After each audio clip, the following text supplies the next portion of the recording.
Good morning, dear students. Welcome back to your another session of your online classes. Children, today I am going to start lesson number 9, a new lesson, force and laws of motion. Children, in lesson number 8, we studied about equation of motion. Means when an object moves, what are the numerical values, right? But when an object moves, what are the laws that it needs to follow? That we are going to study. So it's a simple and a easy lesson and an interesting lesson. You will be able to relate it with your many household activity and many of the activity that you do in your day-to-day life. Here you can see a picture, children, in which two boys are pulling a piece of rope towards themselves. Right? Now, what is meant by force? Force means push or pull is known as force. Now, children, right from the morning, since you wake up till the time you sleep, try to observe all the activities that you do, children. Eating, writing, running, playing. It either uses, all these activity uses energy. And children, this energy is applied in a particular direction, either in the form of push or in the form of pull. Opening of a door, closing of a door, opening fridge, closing the fridge, right? Pressing the remote button on and off, right? Blinking of your eyes. Now I am talking, so I am pushing and pulling different muscles of my mouth. So children, now I hope you must be writing the notes also simultaneously, children. So I'm very much sure you must be holding a pen in your hand. Leave that pen. What will happen to the pen? It will fall towards the ground, right? So children, force. Remember, force cannot be seen, but the effect of force can be seen or it can be felt, right? So you could feel the gravitational force right now. Right? Somebody slaps or somebody pushes someone or with a simple jerk a glass just falls down, right? So the effect of force can be seen and it can be felt, but the force cannot be seen. Now children, give answer to these questions, right? What happens when you see a ball lying on the floor and you just apply some push to it, right? If a ball is rolling on the surface with a good speed and you try to put your hand on the path of the rolling ball, if a ball is already in motion, try to give it an angle, है by with either with a bat or with your hand or with a piece of paper. In all these three cases, what do you find that there is a change, right? Consider a spring whose one end is fixed and you try to pull it. We find that the size of the spring changes. You must have played with your clay, children, many times in your younger ages, and you will find that by pressing, right, we can give clay very beautiful different shapes. So, hence, the clay ball is deformed. Hit a stationary ball with a hockey stick, and the ball will be set in motion, right? Pull the drawer of your study table and the drawer comes out in the direction of your pull. So and children and so on and so on. There are hundreds and hundreds of such examples.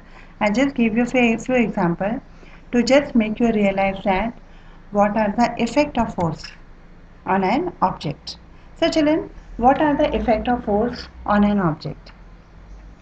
Force can change the state of rest or motion of an object, right?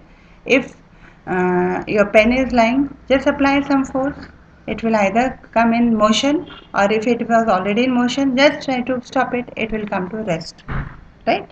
Force can change size of the object. है Take a paper in your hand and just crush it. What you will find? The size changes. Okay. Your mother must be making thepla, chapati and bhakri. So children, she applies the force and the shape of the object changes. Right. Now you must be playing cricket, children. You must be playing football. And if a ball is already in motion, you apply more force. What happens? The speed of the object also increases, right? Now, direction of motion of an object also changes. Now children, what are the different type of force that exist in the nature. Naturally, in the nature, depending on the source, forces are given different names: muscular force, electrical force, magnetic force. But children, that was all a concept of your lower classes. In your ninth standard, we are going to study about two type of forces, and you will enjoy them: balanced force and the unbalanced force. Now, what is meant by balanced force? Now, children, when you are walking, so you walk very nicely. But sometimes, since these are rainy days, sometimes let's say some water was there on the floor and you did not see. So what happened? Your leg gets slipped and the force become unbalanced and you tend to fall down on the ground. Right?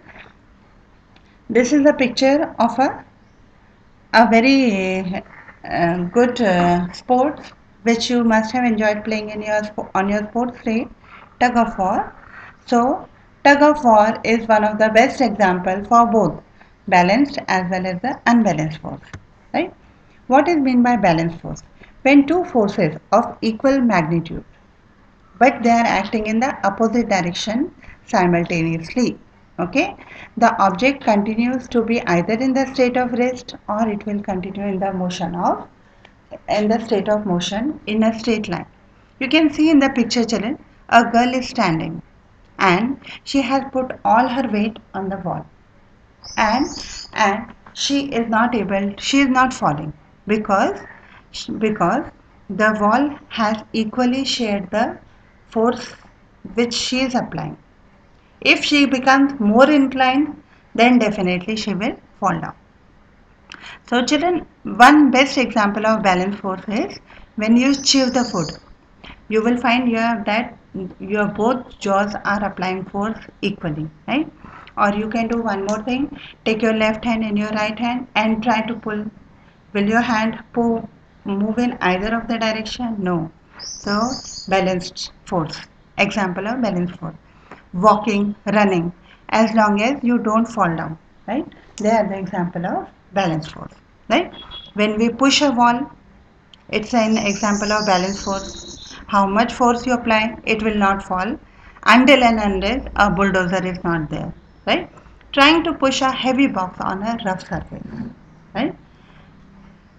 Tug of the war, both the team pull the rope in opposite direction, but the rope does not move initially, right? But afterwards, though, it has to move. Then only the game will end. Always remember, in a balanced force, no acceleration takes place. Means both the forces are equal, hence no movement takes place. Now, children, unbalanced force. Again, seesaw. You must have loved to play in your primary classes.